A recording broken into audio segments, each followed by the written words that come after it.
votre esprit. Évangile de Jésus-Christ selon saint Matthieu. Gloire à toi, Seigneur. En ce temps-là, comme Jésus arrivait sur l'autre rive dans le pays des Gadaréniens, 2 possédés sortirent d'entre les tombes à sa rencontre. Ils étaient si agressifs que personne ne pouvait passer par ce chemin. Et voilà qu'ils se mirent à crier. « Que nous veux-tu, Fils de Dieu ? Es-tu venu pour nous tourmenter avant le moment fixé ?» Or, il y avait au loin un grand troupeau de porcs qui cherchait sa nourriture. Les démons suppliaient Jésus, « Si tu nous expulses, envoie-nous dans le troupeau de porcs. » Il leur répondit, « Allez. » Ils sortirent et ils s'en allèrent dans les porcs. Et voilà que, du haut de la falaise, tout le troupeau se précipita dans la mer et les porcs moururent dans les flots. Les gardiens prirent la fuite et s'en allèrent dans la ville annoncer tout cela, et en particulier ce qui était arrivé aux possédés. Et voilà que toute la ville sortit à la rencontre de Jésus. Et lorsqu'ils le virent, les gens le supplièrent de partir de leur territoire. Acclamons la parole de Dieu. Louange à toi, Seigneur Jésus. Parmi les textes redoutés par les prédicateurs, il y a celui-ci. Cette histoire de porc n'est jamais, toujours un peu surprenante, hein, il faut bien l'avouer. Il se jette dans la mer, ma foi, voilà. Hein. Alors souvenons-nous qu'hier, nous avons vu Jésus dominer la mer, qui était en furie, la mer de Galilée. Hein. Il domine la masse des eaux, comme dit le psaume 28. Hein. Jésus est bien le Seigneur qui domine la mort. Vous le savez que dans l'Écriture, le peuple juif n'est pas un peuple de marins. Hein. Et donc l'eau, c'est la mort, c'est le danger, la tempête, on ne maîtrise rien. Matthieu veut bien souligner par là que Jésus, c'est Dieu lui-même. Le lieu de la mort lui est soumis. Jésus domine la mort. Dans l'épisode d'aujourd'hui, l'évangéliste nous montre bien que Jésus domine aussi les démons, ceux qui nous veulent du mal. Les démons savent que Jésus a pour mission de délivrer tous les hommes. « Es-tu venu pour nous tourmenter ?» demande-t-il à Jésus. Les démons reconnaissent ainsi leur faiblesse devant Jésus. Je vois beaucoup de gens qui me disent « Oh là là, vous savez mon père, les démons, je suis pris, je suis possédé, je suis habité. » Oui, écoutez, n'ayez pas peur. Le Seigneur est plus fort que le mal. Il est vainqueur du mal. Il n'y a que ceux qui croient à la puissance du mal qui en sont les victimes. Jésus-Christ est vainqueur du mal et de la mort. Et c'est en lui que nous sommes vainqueurs. Vous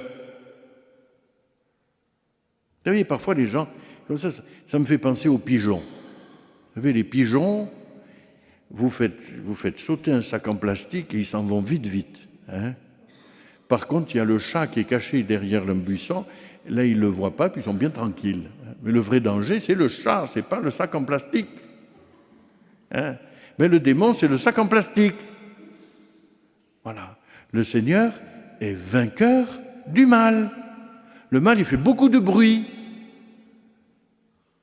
Le bien ne fait jamais de bruit. Et pourtant, il est plus fort que tout. Jésus est venu pour délivrer les hommes. Les démons sont faibles. Vous savez, ce rabbi juif là qui vient en terre païenne, hein, nous sommes là en terre païenne. Ce rabbin est donc plus qu'un rabbin. Il est le sauveur. Il domine la masse des eaux. Il libère l'homme du mal et de la mort.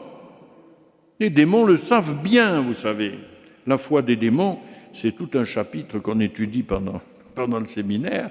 Mais eux, ils savent bien la puissance de Dieu, mieux que nous. Hein. Voyez-vous, ils demandent en se disant, mais finalement, ce sera peut-être mieux chez les pauvres. Hein.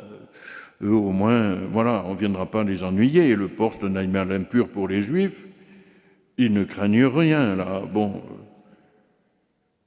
Or, même les porcs ne veulent pas des démons. Ils préfèrent se jeter dans la mer. La mort est préférable au compagnonnage avec l'esprit du mal. Voyez, Matthieu, encore à travers cet épisode, veut affirmer, là, avec preuve à l'appui, la supériorité du Christ sur la puissance du mal. Ce que Jésus vient offrir, c'est la liberté à l'homme. Ce qui est important dans ce texte, nous, qu'est-ce qu'on voit? On voit les jambons et les saucissons se jeter à l'eau et on se dit quel malheur. Mais l'important dans le texte, c'est que ces deux hommes qui étaient complètement possédés, qui n'étaient plus eux-mêmes, qui étaient agressifs, qui empêchaient les gens de passer par ce chemin du cimetière, eh bien voilà qu'ils sont libérés. Eux, ils sont libres. La puissance de salut du Seigneur s'est manifestée en eux. C'est bien ça qui est important dans ce texte. Ce n'est pas les cochons. Jésus offre la liberté à l'homme. Eh bien, c'est ce Sauveur que nous avons sans cesse à accueillir. Il vient avec la puissance de Dieu, il vient avec la puissance d'un amour qui sauve les hommes du mal et de la mort, et il vient à nous. Et Jésus n'est pas qu'un prédicateur de bonnes paroles. Il pose des gestes de salut tout au long de l'Évangile. Il fait ce qu'il dit. Pas comme nous, vous voyez, on dit des choses, mais on ne les fait pas. Il est lui-même la parole agissante de Dieu. Mais regardez la population locale, elle ne connaît pas le Dieu des Juifs. Pour eux, Jésus est peut-être encore plus possédé que ces deux hommes qui vivaient dans les tombeaux. Et ils demandent à Jésus de partir. En fait, ils choisissent la mort. Ils ne choisissent pas la vie. Toute notre vie personnelle se joue là, chers amis. Choisis la vie, choisis le Christ. N'aie pas peur de sa puissance. C'est là que se joue aussi notre vie sociale. Refuser d'accueillir la vie, comme le fait notre société, eh bien, c'est s'exposer évidemment à la puissance de la mort. En ce lieu de grâce, chers amis, le Seigneur Jésus vient à nous comme un sauveur. Goûtons la force et la joie d'être sauvés et fixons nos regards sur le Sauveur. Lui seul peut nous arracher à toutes les puissances de destruction qui nous menacent. Il est le Sauveur.